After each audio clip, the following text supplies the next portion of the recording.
You're watching KLTX, Channel 15, serving the City of Lufkin. Today on City Hall Update, the Diboll Lumber Plant is celebrating 125 years of operation. We'll talk to the plant manager about this landmark business and find out how it is building a better future in East Texas. Plus, the Alcohol and Drug Abuse Council introduces a new treatment center to help recovering addicts transition into the workforce. And we'll have a few tips to help you survive the summer heat.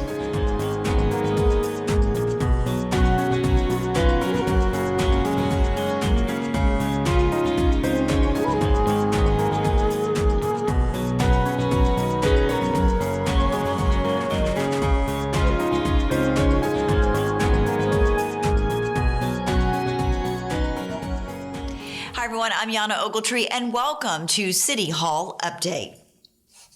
In 1894, the Southern Pine Lumber Company began operations in Diboll, producing 60,000 board feet of lumber per day and employing 600 men. Now part of Georgia Pacific, Diboll Lumber is one of the leading producers of lumber in the nation.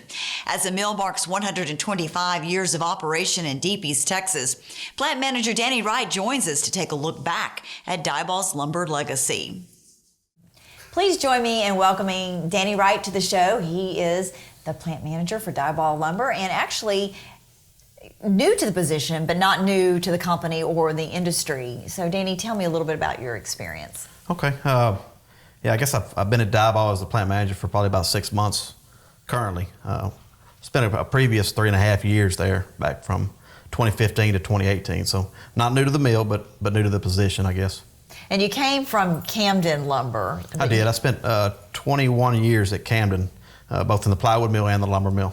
So quite a bit of experience there at that facility. Okay, so you're coming into one of the longest running mills in the nation, Diboll Lumber, and a high producing mill. It's known for its quality.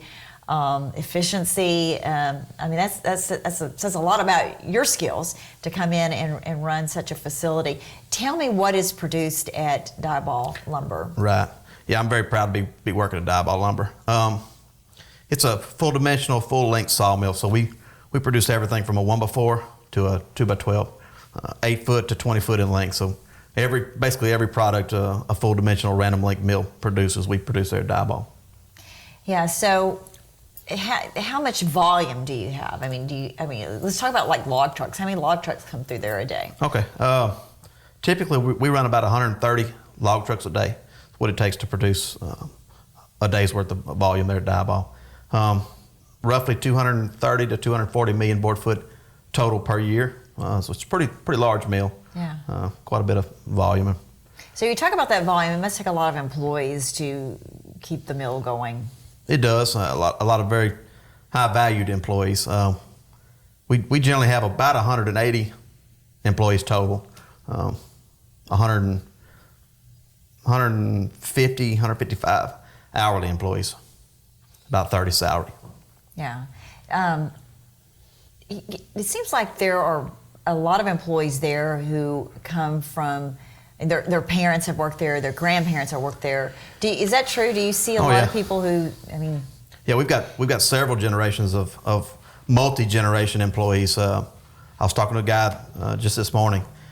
He's the 4th generation that's worked there at Diboll. So proud to be able to provide a place like that for all of our employees and the community. It's great to work at a place that's that long. Yeah, because you don't see that much any longer. Right. So it is truly like a family operation. The culture is pretty cool there, huh? Yeah, it's pretty neat. Like I say, we're fortunate to be a part of that. We are a big family. We try to take care of each other, and we want the industry, the business, Diboll Lumber in particular, to survive many, many, many more years. Right. All right. And tell me about the Pride of 77. Where did that come from? Okay, so every mill has a number, an SPIB, Southern Pine Inspection Bureau number. Diboll is Mill 77 for our SPIB number, but the pride of Mill 77 it's just that. It's a long-standing tradition, taking care of the community, the employees, the company. It's just a lot of pride in that, and we take a lot of fulfillment in trying to maintain that.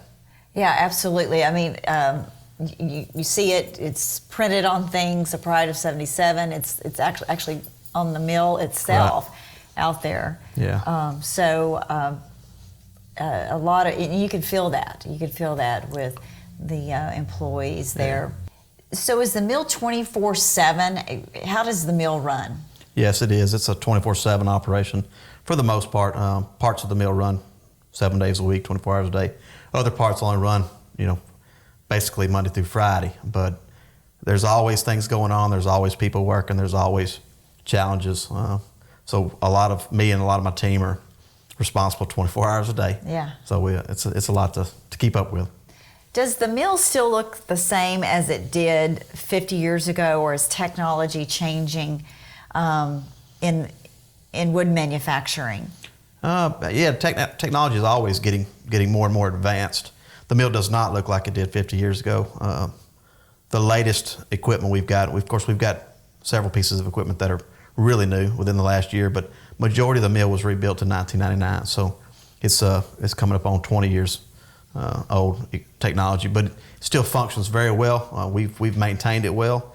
We continue to continuously improve and take advantage of the equipment we do have. Yeah. So you mentioned you have generation after generation coming to work there.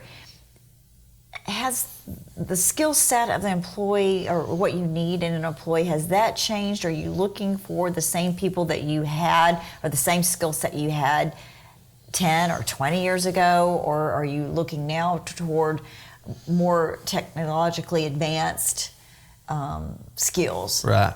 I think as the equipment advances, so does the skill set of the employees. We need to maintain it and work on it, right? So a lot more electronics, a lot more detail and optimization and controls, computer controls to scan the logs, and then of course ensure that the machine operates the way it's supposed to after it scans it. So, in an effort to do that, you guys are working really closely with your local community colleges like Angelina College or even SFA, right, but to help prepare those students coming out to to be prepared when they look for a job. Yeah, we've got several apprenticeship programs where the students actually go to college part of the semester and then work part of the time also. We found that to be really helpful in maintaining the mill and growing that team culture and the pride of Mill 77. Yeah, right. And I know you've even had employees that start at the very basic job, an entry-level job, and go work through the apprenticeship program and become leaders in the mill. So that is a great opportunity for young people, and it's not necessarily someone just coming out of school, high school. Right. It could be for someone a little bit older than that too, right? Absolutely. We like to grow our own talent in a lot of ways, and this is it's an opportunity for people that can start at the bottom and work their way up to whatever level they want to aspire to. Right, and there are many examples out there of and throughout Georgia Pacific of employees who have worked from the entry level and now are in leadership roles. So that's absolutely correct. What are some of the challenges that you face on a day-to-day basis? Well, lumber manufacturing is a commodity business. So, the more product we produce, the cheaper cost, faster, all equals more profit for the company, right? So we're constantly striving to find ways to improve that, to balance safety improvements, growing talent and skills in employees, and then of course maintaining the mill 24/7. And that can be a task. It can. Because do you ever have a day that nothing breaks? Not very often. Not very often. Because you're dealing with so much, Right. And lots and lots of equipment to maintain and plan and try to get ahead of any breakdown. So it requires a pretty large crew and a lot of time spent. And how do you think Diboll Lumber is within the community? Is it a good community name? Well, I hope so. I mean, we do quite a bit as a company for the communities. We participate in Boys and Girls Clubs, and the volunteer fire departments, and we've got a charitable contributions plan that we look at every year and try to maintain and pick out different organizations we want to try to help. So I hope the community feels like we're a good partner. Yeah, absolutely. Well, Danny, congratulations on 125 years. You don't look a day older than 125. But no, congratulations. And a big shout out to all the employees at Georgia Pacific for doing what they do. It's a hard job, but it can be very rewarding in many ways. And like you said, it's a family atmosphere, and people go out there and they stay. Right. Like generation after well, generation. We hope so. Yeah, absolutely. That's what we're driving for. And we hope you stay after you're the new kid on the block at 6 months. I plan to. All right, thanks for joining us on Thank City you. Hall Update. Preparing the next generation for a career in the wood manufacturing industry will help ensure that mills like Diboll Lumber will continue to celebrate more milestones. Recently, Stephen F. Austin State University forestry students wrapped up a 6-week summer forestry course by touring one of the longest operating mills in the nation, Georgia Pacific's Diboll Lumber Mill. The junior and senior college students spent weeks in the field understanding reforestation, harvesting, and the process of manufacturing wood products such as lumber, plywood, and composite panels. GP Diboll Lumber Plant Manager Danny Wright says Georgia Pacific has worked closely with SFA through the years to provide students with an up-close look at lumber operations. According to Wright, many of these students will end up working in the forestry industry, and it's important that they see firsthand all aspects of the business. He says the company strives to give students the total experience from the time a log enters the facility to when it is converted into lumber and loaded on trucks for delivery. Wright says Georgia Pacific is proud to partner with SFA to offer students the real-world experience. Overcoming an addiction is difficult. An addict can be in treatment for months, years, and possibly a lifetime. In addition to getting healthy, many recovering addicts face other challenges like re-entering the workforce. The Alcohol and Drug Abuse Council of Deep East Texas understands that there is a need to help recovering addicts transition back into the workforce. Now, that's why the nonprofit organization is dedicating a new facility to do just that. Lufkin is a very giving community. It starts with the Temple Foundation. I happen to be blessed and be a member of the Temple, trustee on the foundation, but they're the ones that kicked off the ball running by acquiring the houses for ADAC and so forth. They bought both houses and enabled us to go out into the community and ask for contributions, et cetera, to complete the improvements. But they're suppliers. There are individuals who may have had in the past one of their loved ones have a drug issue, and they have made contributions to ADAC on behalf of their name and what has happened in their lifetime. So, but I can't tell you the number of suppliers that have stepped up to the plate and donated supplies, materials, etc., to make this house possible and the finished product possible. Today is a day that marks really a celebration of the fulfillment of our vision to get Dormy's Place for Recovery open. We're really focused on helping those who are in clinical counseling, moving them to where they are in the community, re-entering into the community, and beginning a life that's productive. And at this facility, we're able to help them develop some of that, what people call recovery capital, where they're able to get a job or get a better job with better wages. They become better parents because we're working on parenting skills to help them. Many of them have used alcohol and drugs for a really long time. And then when they get sober, re-entering into a world of sobriety is challenging because it's something they've really not known as adults. And so with our recovery coach and help of volunteers, they're able to have a support system like many people might have that have not been addicted to drugs, and that support system will help move them. Maybe it's a college class, or maybe it is an interview preparation or something like that. We're going to connect them to the fantastic community resources and hopefully build confidence to where they'll reach out to those resources. ADAC we'll provide an instructor over here who will show them and work with them on the skills. The Burke Center has incidentally donated some used computers and so forth, so we will immediately be working with individuals from ADAC that are currently over there being counseled. What we're going to teach our folks, many of our clients, like I said, they're basically empty. They don't even know how to get on the iPad with their child, maybe is working on it at school. So we're going to teach them some of the most basic skills to let them know how to find resources on the computer, to let them know how to do podcasts where they may, there's a whole world of recovery in podcasts and different things that they could reach out to that will help them on bad days or good days. There's coaching apps that you can get, and you can go on the web and find those. So we're going to try to connect them there so they'll have that as a resource. And then there's a lot of parenting classes that we're going to connect them to. And then also soft skills are through the workforce. We're going to try, they're like 5-minute skills. And so we're going to try to teach them those type things and then get them hopefully to where they will move to a community resource that teaches them intensive job training, you know. So we're just trying to build that confidence to move them to the next stage and bridge them in recovery or sober living. I just hopeful that they'll get off drugs, number one, and be back in society and have a meaningful job and have a meaningful family relationship and go on.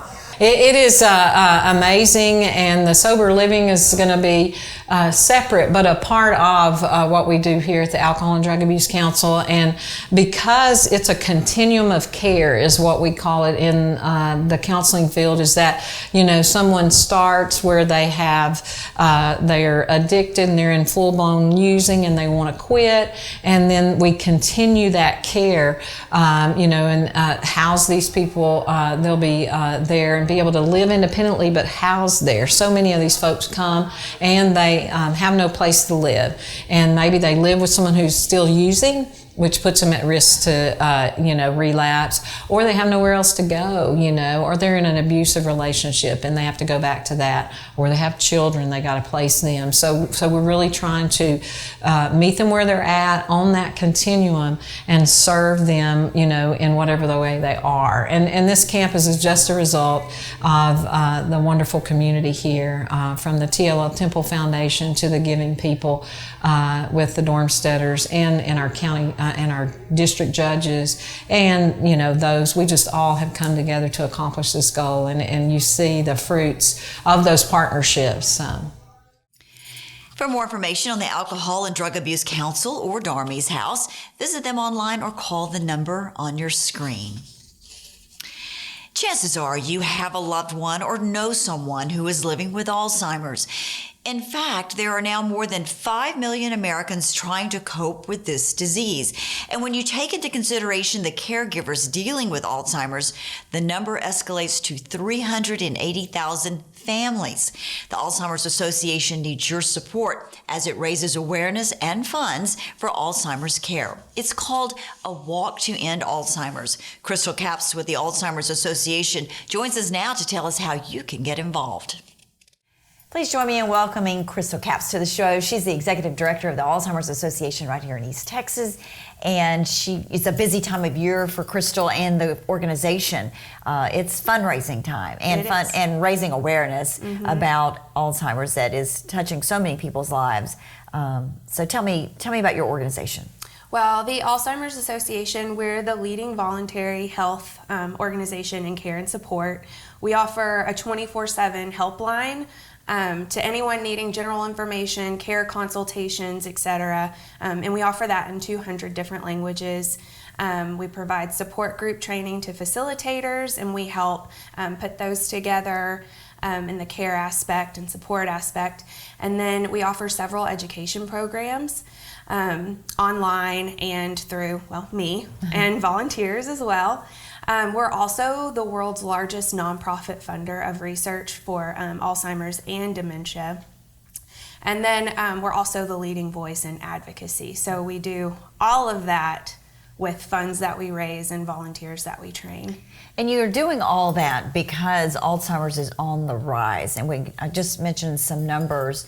and they're staggering. I mean, to understand back in the early 80s when the Alzheimer's Association was formed to now, people, I know you mentioned that people say, you didn't hear about it as much. Is it just because now people are talking about it and understanding it, or maybe both, with medical professionals are understanding it more themselves and are diagnosing it more? I think it's a mix of all of that. We're understanding it more, we're educating more, people are understanding it, and like you said, doctors are understanding it and diagnosing it more. Mm-hmm. So it's more recognizable now than it was back in the 80s. Yeah, such a devastating disease. Okay, but you guys are trying to raise some funds to keep the organization going for these educational and support groups, educational efforts and support groups that you all are doing. So tell me about this fundraising effort. Well, so we have the Walk to End Alzheimer's coming up. It's our largest fundraiser.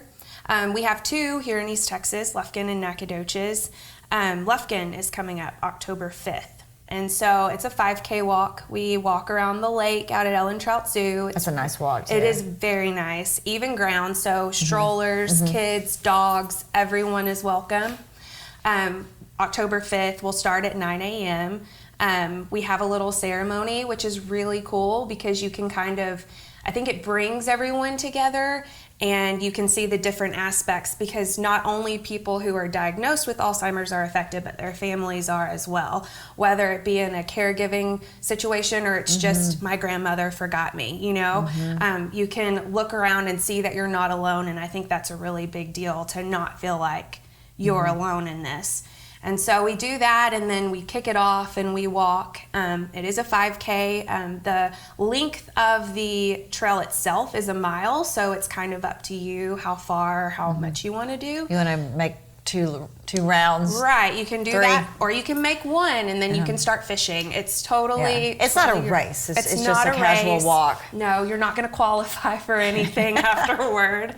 So don't knock yourself out. Just go out there and have a good time. Do the best you can. But Danny Merrill from Town Square Media comes out, and he's our DJ, so it's a really fun morning, and then we're usually done by noon. So, and it's really easy to sign up a team. It's free. It doesn't cost anything. You just go to our website, act.alz.org/Lufkin, and it walks you through the entire process. You set your own fundraising goals. If you don't necessarily meet your goal, we're not going to come out and look for you. And you can still walk. You can still come out and walk. Even if you don't raise a cent, come out and walk with us, because I feel like participation is just as important as fundraising in this matter. But we have about 38 teams so far right now. Yeah. And a lot of them are company teams. Our top fundraising team actually is Marco's Pizza. So I know she worked really hard on that. But we always give a shout out to our top fundraising team, so you kind of get some bragging rights while you're there. But anyway, it's really easy to do. It's really fun. I think it sounds like a lot of fun. And you're talking about Danny Merrill. You should just make him walk a couple of times the track. Or the trail, and make him raise some money. So I think he could do a great job of that. So if y'all talk to Danny, make sure y'all mention that. Pressure him into walking. What do you hope to raise? Well, our goal is to get $45,000, and we're already 45% to that goal, which I think is pretty incredible, because it's we're August now. Yeah. We're in August now. But I think that's so great that we're still, 2-3 months out, and we're already almost 50% to goal. So that's better than last year? Oh, yeah. Every year it gets a little bit better, and we have more and more people joining us and coming out to fight to end Alzheimer's. Well, it sounds like a great event. In October, it should be hopefully cooling off. It is. Actually, 2 years ago, it felt incredible. Last year, we had a little bit of rain, so it was still cool. You never know. Yeah. You never know. But anything's going to be better than these August temperatures. Okay, any other fundraising events, or is this your big one for the year? This is our big one for the year, and we have several events leading up to this one, fundraisers that different companies put on. Buffalo Wild Wings, we have that coming up August 21st. August 21st. So you can go and eat, and they give a percentage. Just join us on our Facebook page. I keep it up to date with any team fundraisers that we have coming up. So anything you want to jump on, more than welcome to. It's open to everybody all the time. So sounds like a lot of fun. Okay, so if you want to join in on all the fun and help the Alzheimer's Association, you are encouraged to sign up. You can sign up as an individual, as Crystal said, or you can sign up as a team. The companies are out there competing and for these bragging rights, as Crystal mentioned. So give her a call, go online, go to Facebook, get in contact with Crystal, and get registered and spend a fun morning on it's not Kurth Lake, it's just Ellen Trout Lake. Yeah. At the Ellen Trout Zoo. Crystal, thank you for joining us on the show, and best of luck with the event. Thank you. Angeline County students will step out in style as they head back to the classroom this fall. For the last couple of weeks, Georgia Pacific employees in Diboll have been collecting new shoes for children in need. It was all part of the Buckner Children and Family Services annual shoe drive. Close to 50 pairs of shoes, from athletic sneakers and walking shoes to tennis shoes adorned with glitter and bows. They were purchased by GP employees and donated to the nonprofit organization. The shoes will be distributed to Angelina County students during the Angelina County Junior League's annual Back to School Bonanza in August. Even though summer is wrapping up, you can be assured that the hot temperatures aren't going away anytime soon. That's why it's important to perform regular maintenance on your air conditioning system. The East Texas heat can wreak havoc on AC units, and if you don't have them checked often, well, you can find yourself a little hot under the collar. Here are some important reminders. If there are any filters that are accessible, clean or replace them as needed. The unit that sits outside should also be cleaned. Sometimes dirt or leaves pile up inside and they should be removed. You can also spray off the coils with a water hose and ensure that no dirt or plants are obstructing airflow. Check any drain pans and lines to make sure they are free to flow and not dumping condensed water where you don't want it. You may not be able to check your ducts, but if you notice any mold or mildew smells that you haven't been able to find the source of, you might need to call or someone to check it out. High humidity levels in the house may also indicate a problem. You can get a gauge if your thermostat doesn't have one. And it should be noted that an air conditioner is a pressurized system, so always use caution and respect warning labels. If you find yourself in doubt, it might be best to call a professional. Well, if the heat is not bad enough, you also have to be mindful of mosquitoes. Yes, it is mosquito season in East Texas, and it's more than just an annoyance. Mosquitoes can transmit deadly diseases, some of which do not have vaccines. Among others, West Nile virus and Zika can result from mosquito bites. Anyone with a compromised immune system, including infants and the elderly, are particularly susceptible. There are steps you can take to better protect your family and pets. Most mosquitoes feed at dawn and dusk, so try to stay inside during those hours. Remember to drain any standing water so the mosquitoes won't have a place to breed near your home. This includes dog water bowls, potted plants, discarded bottle caps, or anything that can hold standing water. Whenever possible, you should wear long sleeves and pants, and if you're going to be out for an extended period of time, wear DEET-based mosquito repellent. And speaking of the outdoors, if you are like most, you have probably spent the majority of your summer sprucing up your yard, whether it is mowing the grass or planting flowers. Texas A&M AgriLife Extension agent Carrie Sims offers some advice on what you can do to bring your landscape to life. This is a great time of year to take a good look at your landscape. How's it working for you? I generally like the way mine looks. We've had a good amount of color in our landscape from the earlier rains. While I could complain about the excess rainfall that plagued us from last fall all the way through spring, it did help much of my landscape thrive. Unlike the inside of your home, landscapes change seasonally. It'd be ridiculous for you to rearrange your living room furniture for the summer months, to then move the sofa back into a place in the fall and then to move it again for winter. And I surely hope that no one paints their bathroom to match a season. What a nightmare. But our seasons do change. The outside decor of your residence does change in color and with what grows. Maybe it's just from green to brown and back to green, but still, you get the picture. And as it changes, do you like what you see?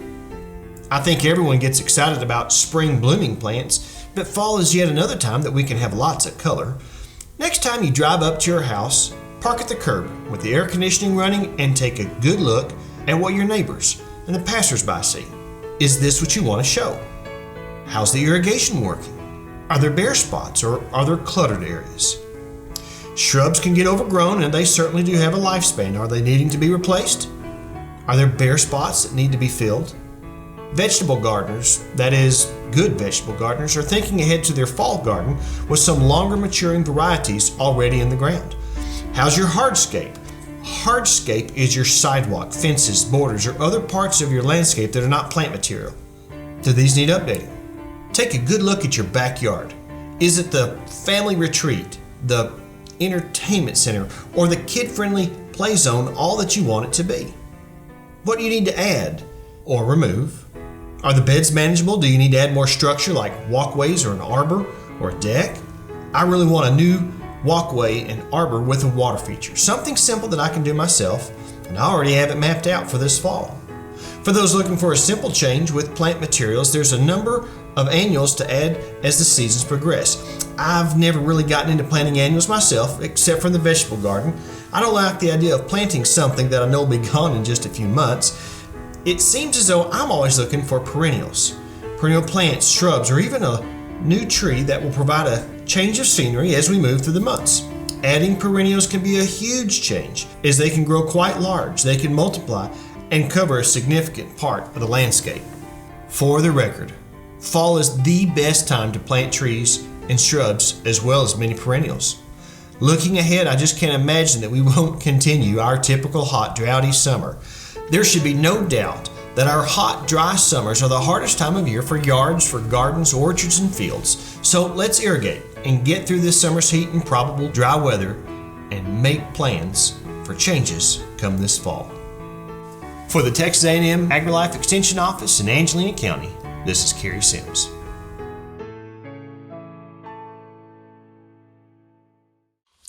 If you haven't visited the Ellen Trout Zoo this summer, you are missing out on some wild entertainment. And no one knows that better than Zoo Executive Director Gordon Henley.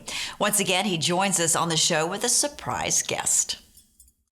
Please welcome back Gordon Henley to the show. He didn't bring a surprise guest today, but somewhat. But he just came back from a cool conference in Florida? Belize. Oh, Belize. That's Yes. where it was. Belize. That's right. I'm so sorry you had to go to Belize. But it was a crocodile conference. There's a lot longer name for that. Right. The big name is IUC and SSC Crocodile Specialist Group, Latin American region. And we met there with about 100 other people to discuss conservation issues affecting crocodiles throughout the Latin American region. And it's very interesting to meet people. We met people from zoos that work in Latin America. We met people who do field research and stay out in the swamps and marshes to study the crocodiles. We met tour operators who take people on adventure tours in rivers and things to see crocodiles. And we met people who make leather products and for the utilization of crocodiles. And when you can get with a group of people who have the same interests that you do and discuss all these various issues on a global basis, it's very enlightening. Yeah.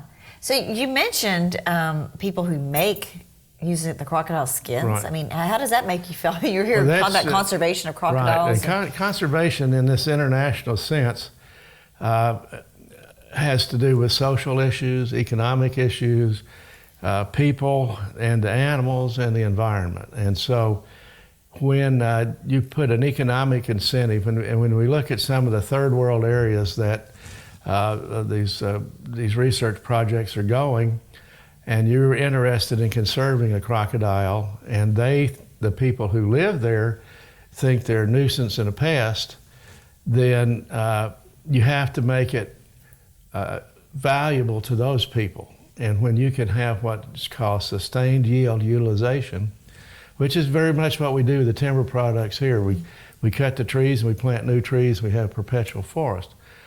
And there they learn to gather eggs from the crocodiles in the wild, bring them in and ranch them. And then they're able to utilize those animals to provide meat and other resources, and that's an incentive to leave the other ones in the rivers. That doesn't work with all of them. There's some of them that are so critically endangered that protection is a very key issue.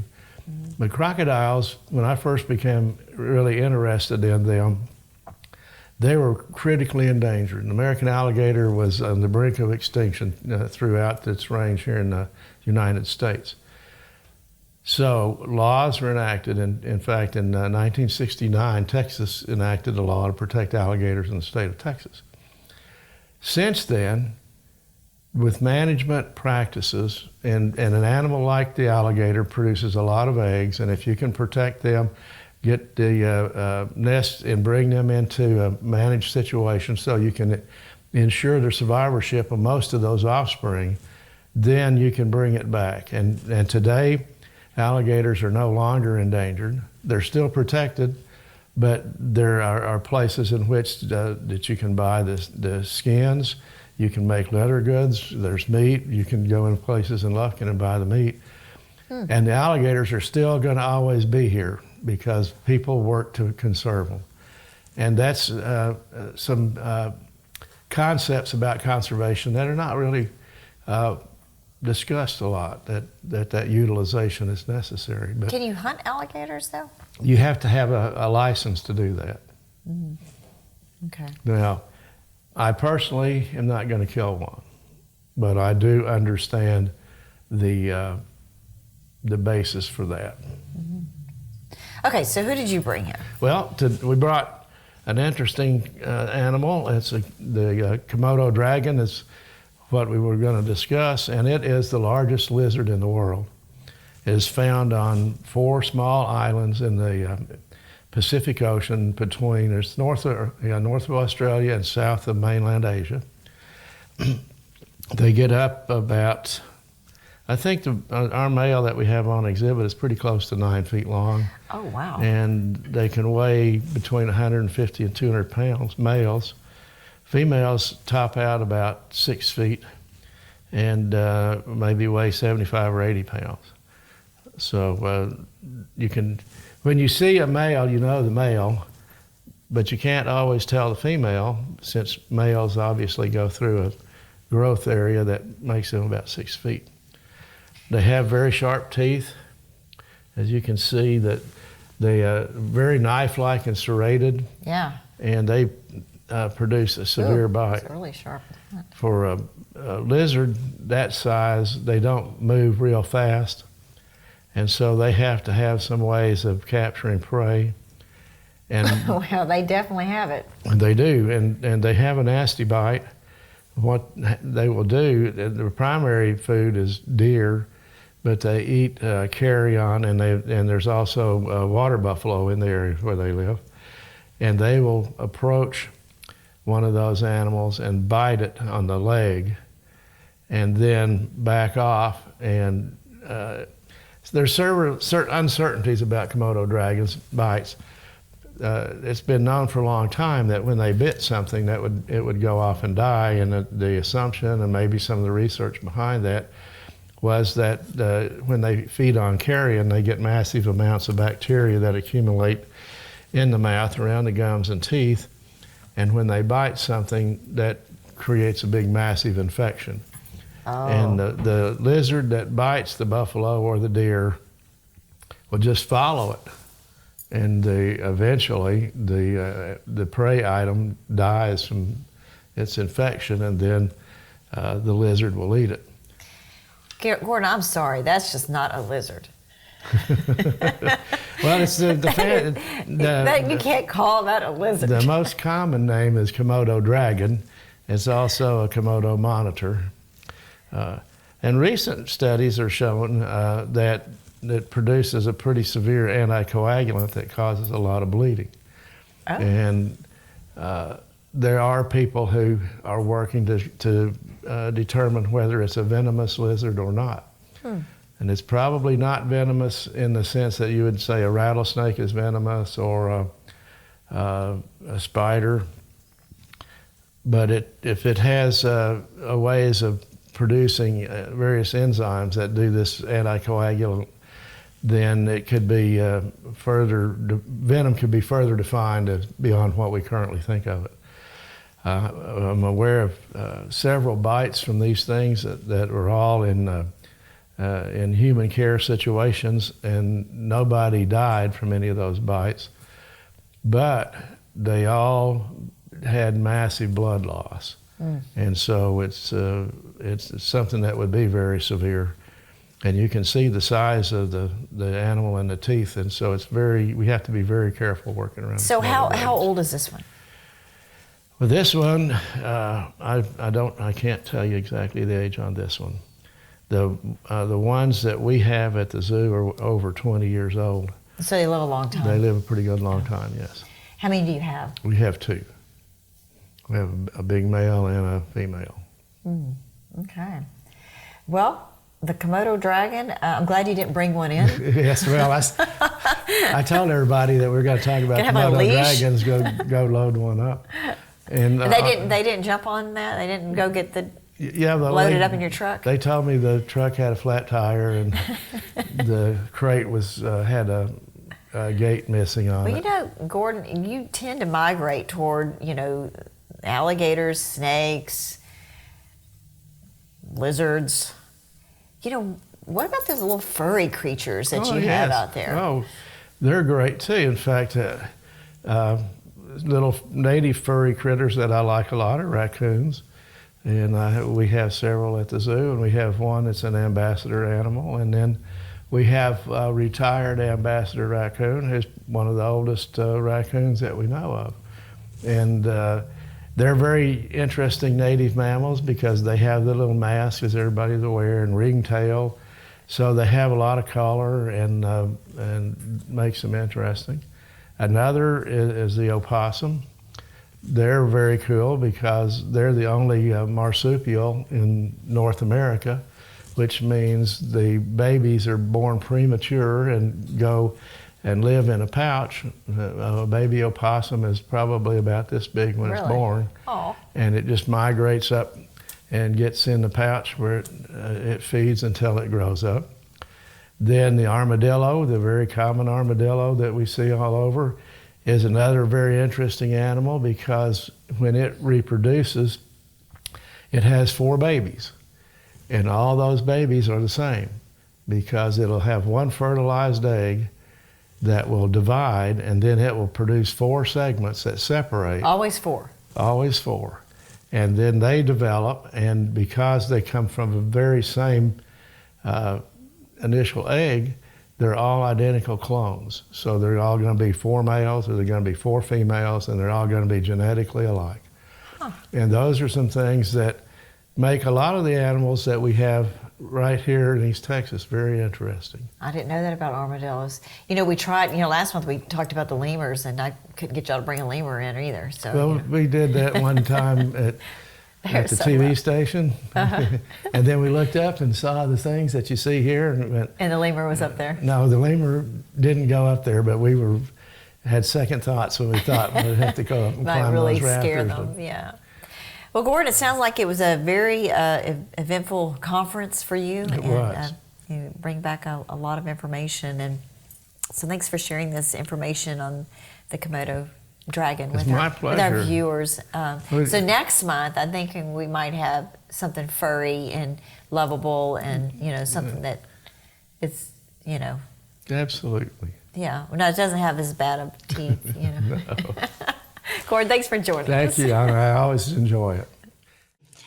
Georgia Pacific employees are going casual this summer to not only beat the heat, but to raise awareness and funds for the Winnie Berry Humane Society of Angelina County.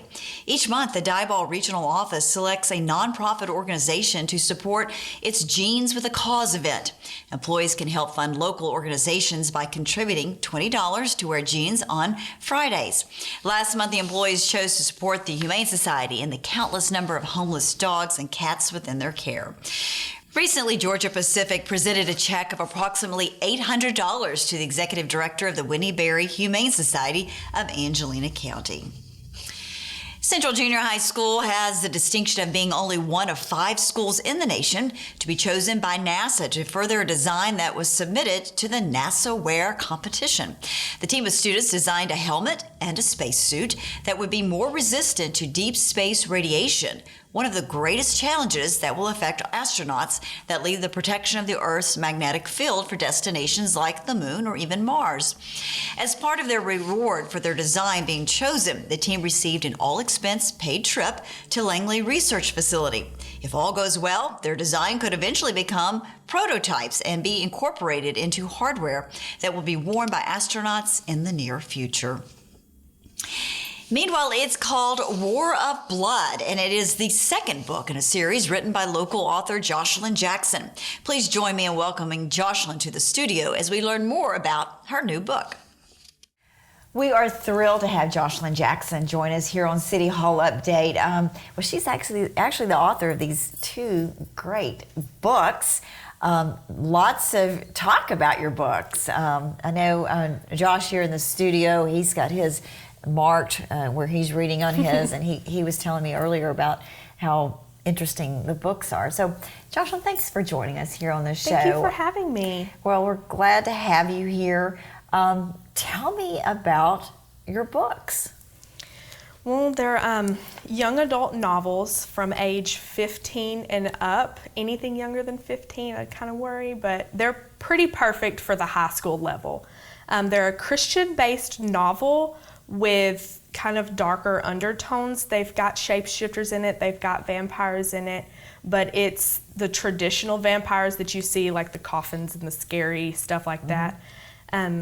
But it's all like Christian based. There's no, I guess, super scary stuff in it. It's a fun way to flip an old story. Okay, so the first book is War of Souls. And how did you come up with this idea?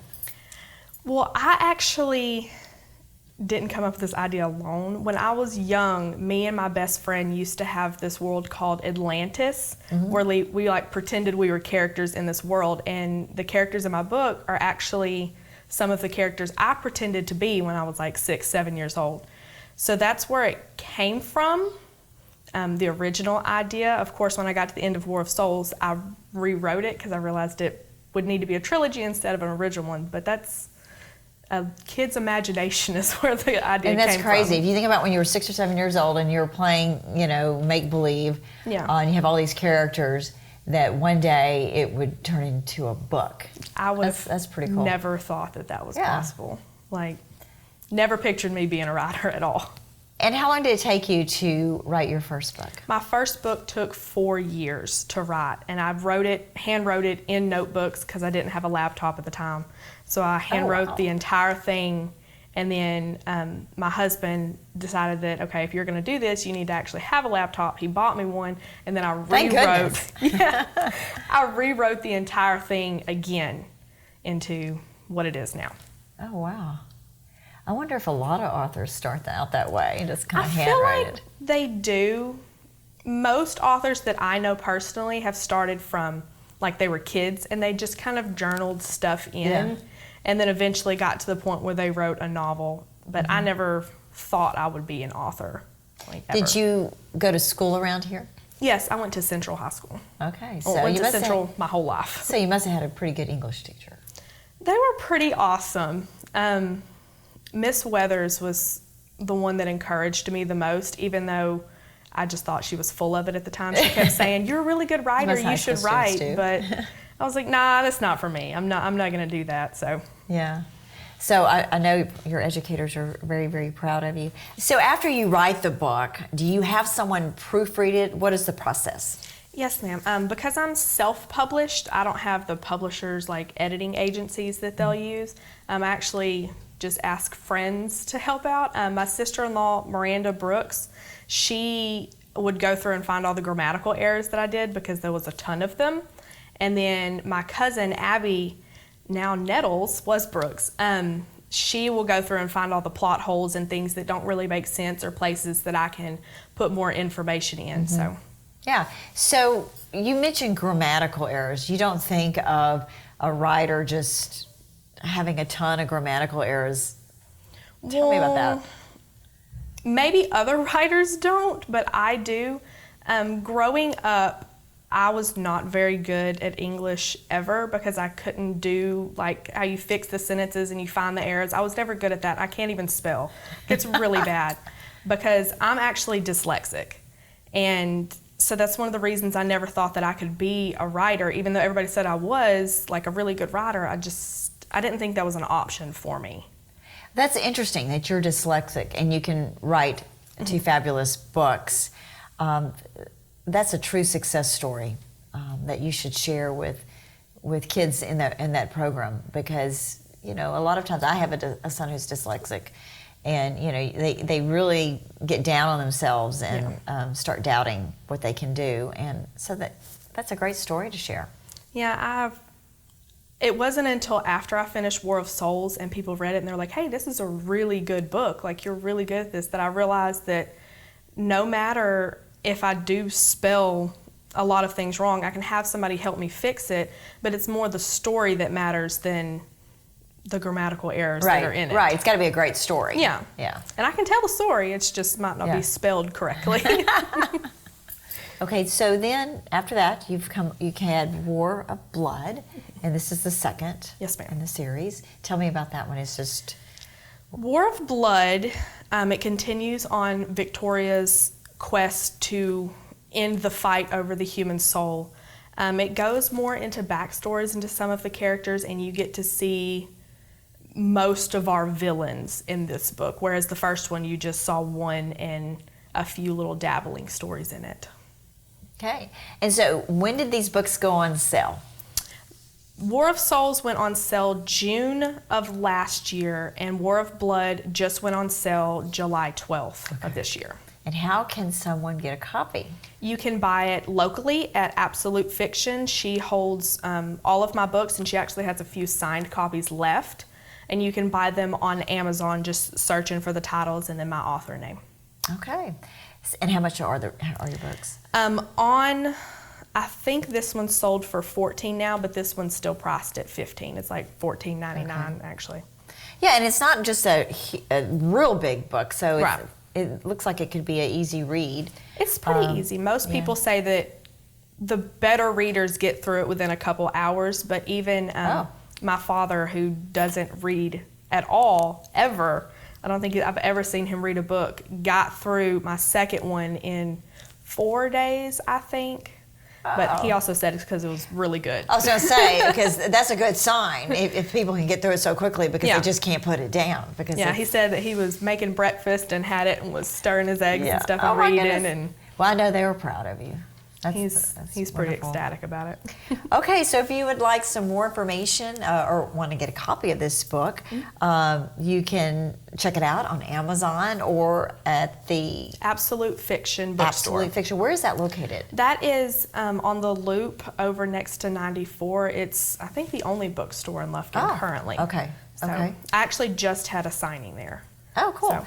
So it's War of Souls, the first one, and then War of Blood by Miss Jocelyn Jackson, our local author here. Congratulations. Thank you. On such a wonderful accomplishment. Thank you. Thanks for joining us here on the show. Thank you so much. I'm glad I'm here. Get out your calendar. It's time for the local events calendar. Grab your pen and get ready to jot down some of these dates and times. First Street Feast will be August 17th from 4 to 8 p.m. Enjoy an evening in downtown Lufkin and get your dinner from a food truck. During First Street Feast, food trucks will line the block in front of the Pines Theater, giving guests a chance to taste different treats from some of their favorite Lufkin food trucks. You don't want to miss this one-of-a-kind event. Shopping and eating sounds like a great time. Mark your calendars for the third Saturday of each month to enjoy First Street Feast. For questions or if you would like to set up a food truck or be a vendor, call 936-633-0349. The Purple Gala will commemorate the 40th anniversary of the Janelle Grum Family Crisis Center of East Texas, also known as the Women's Shelter. August 24th from 6 p.m. to 11 p.m. at the Pitzer Garrison Convention Center. There will be food, drinks, live music, a casino, auction, and more. The Pines Theater is hosting the Hot Club of Cowtown at 7 p.m. on September 14th. This Western swing gypsy jazz trio has traveled the world bringing their own brand of magical chemistry to audiences far and wide. Come be inspired by the Hot Club of Cowtown's unique twist on traditional tunes and Western swing. Tap your boots along to the music of the Hot Club of Cowtown Saturday, September 14th. Well, that's all for this edition of City Hall Update. Thank you for joining us, and we hope you will continue to watch for the latest news and information from Lufkin City Hall. I'm Yana Ogletree. Have a great day.